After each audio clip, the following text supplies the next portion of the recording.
Hello student, this is the third lecture of your chapter number 13, which is magnetic effect of electrical current.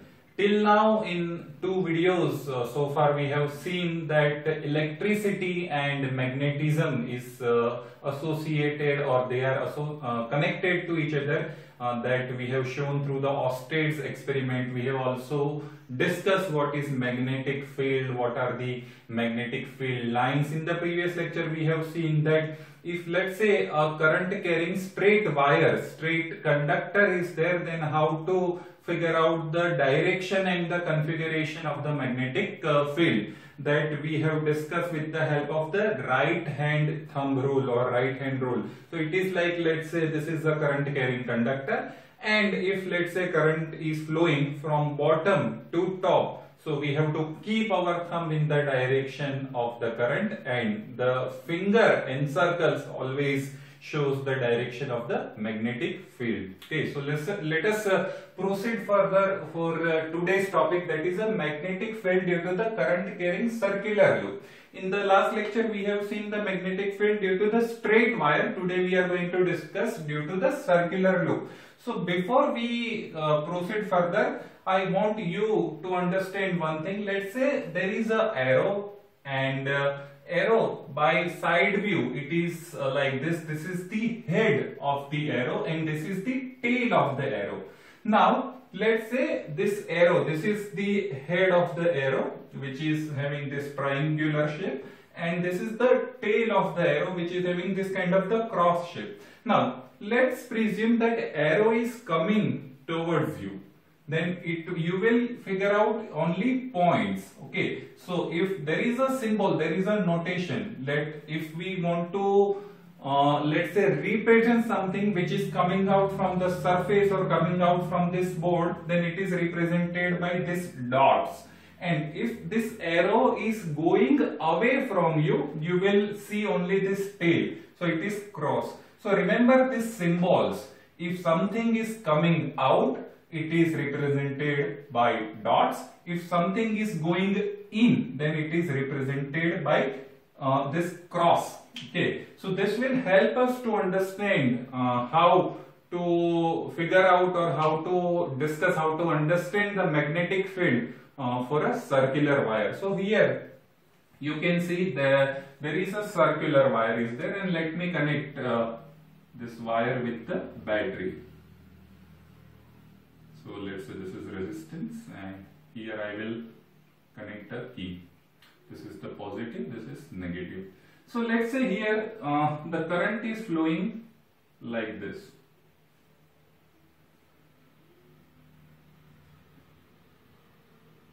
So current is flowing in the clockwise direction. Okay. In the previous lecture we have seen that in the straight wire, when current is flowing, we can figure out the direction of the magnetic field using right hand thumb rule. So what we are going to do here, that we will consider each section of this circular wire as a small straight wire. So let's say this is a straight wire, this is okay, and current is flowing in this direction. So it is inside the wire, it is going in, it is like it, and outside the wire it is coming out. So inside I should put cross, and outside it is, let's say, dot. Similarly here, if I take a small section, once again inside it is going in, outside it is coming out. Once again here, so inside it is going in, so I will be putting cross and dot. So if I take for all the small section, everywhere I will get within the loop it is going in, and outside the loop it is always coming out. You can see it. Okay, here also I can write. So here you can see inside I have got all the crosses, and outside I have got all the dots. Okay, so this is the direction of the magnetic field. That here from the loop it is going in, that means it is going like this.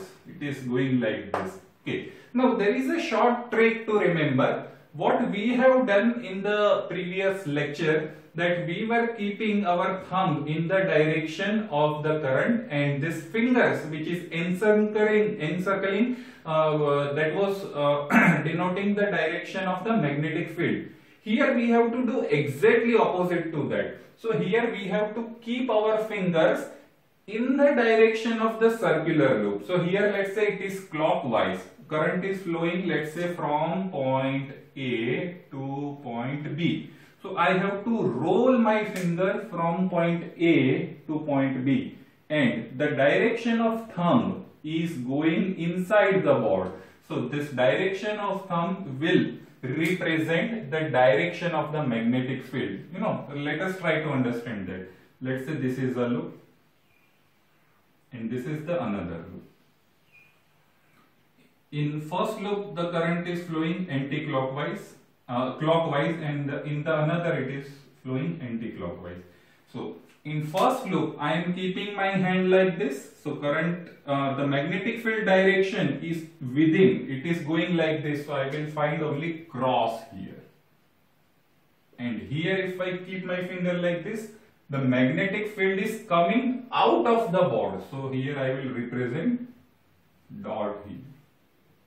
Okay, so whenever the circular loop is given, you have to roll your finger and prepare a fist in the direction of the current in which the current is flowing. The thumb is representing the direction of the magnetic field. Okay, so thumb is always pointing towards, let's say, north. So this is here, this side is south and within there is north. Here this side is north and within there is south.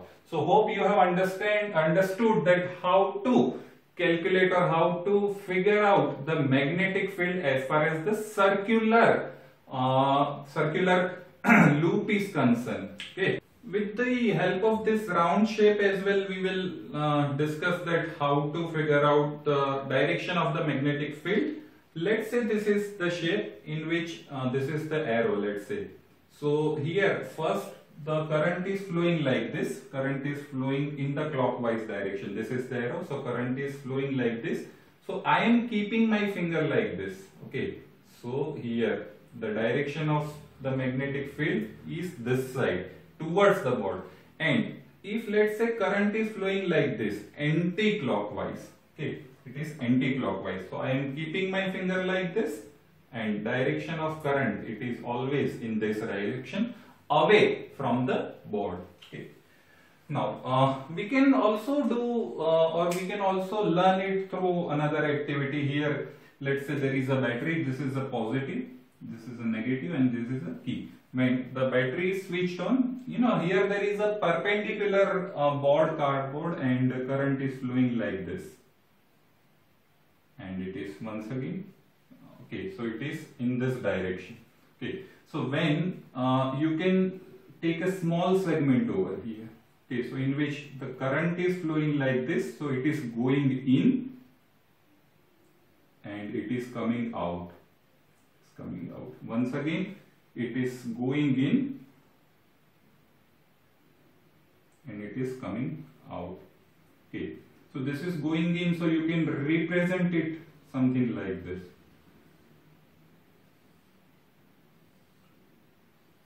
Okay, going in, so arrow should be in this direction. Arrow should be in this direction. Okay.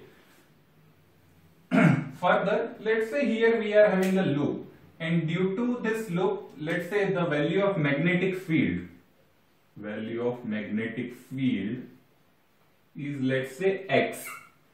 Now, if I have a single wire or single, let's say, the turn conductor, then the magnetic field at, let's say, particular point, let's say this point P is X.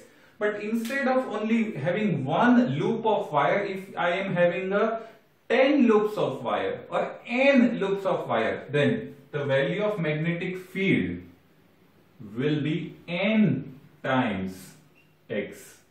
And why is it so? Because in the previous video lecture we have studied that the magnetic field produced depends upon the magnitude of the current. If 1 ampere of the current is flowing, then let's say the value of magnetic field at particular point is, let's say, x.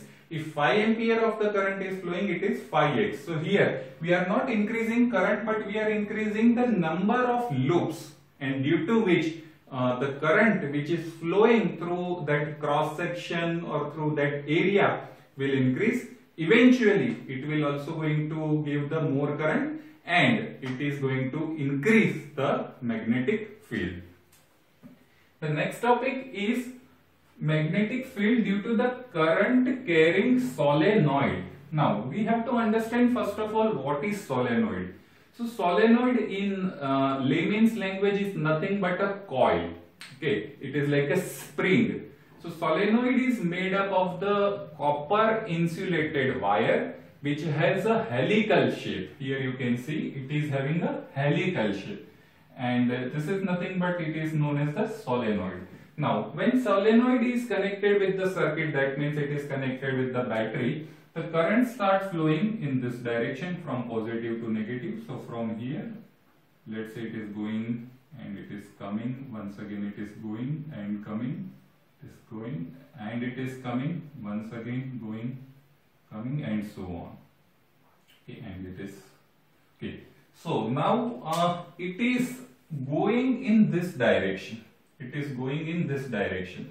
So if I roll my finger like this, the direction of the, once again the current is going in this direction, so I am rolling my finger here and the direction of my thumb is in this direction. So from here magnetic field lines or magnetic field is coming out. So it is something like this.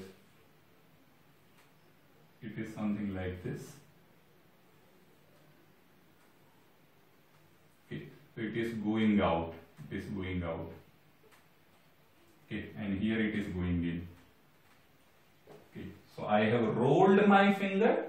The arrow always show the direction from which the magnetic field is coming out. Okay, so from, let's say, A it is coming out, and from point B it is going in. Okay, now you can see that in between A and B, that means in this portion, the magnetic field is quite uniform. It is constant. Here it is changing and here it is changing, here it is changing. But within this area, within the solenoid, the magnetic field is constant. If it is having a value x here, then x everywhere. Now, can you find any similarity between the magnetic field produced by this solenoid and magnetic field produced by a bar magnet? Is it not showing the same kind of the structure of the magnetic field lines which is produced by bar magnet? So in the bar magnet, the magnetic field lines are emerging from the north, going to south, and within the magnet they are going, let's say, south to north. So I can say that this is the north pole and this is the south pole. Let's say if I have a bar magnet here, this is the north pole and this is the south pole, then outside the magnet it is something like this. Magnetic field lines are always like this. Okay, so they are emerging from the north pole and they are going in, they are ending at south pole, but they are actually not ending. Within the magnet they are going, let's say, south to north. So yes, we can compare this solenoid very well with the bar magnet. This is the solenoid and this is the bar magnet. So structure of the magnetic field produced by the solenoid is exactly like produced by the bar magnet. The end through which the magnetic field line is emerging is considered as a north pole, and the end at which the field lines are coming in is considered as a south pole. Once again, within the solenoid, the magnetic field is stable, it is constant, it is not changing at all. The next is how to magnetize anything. First of all, let us understand what is the meaning of to magnetize something.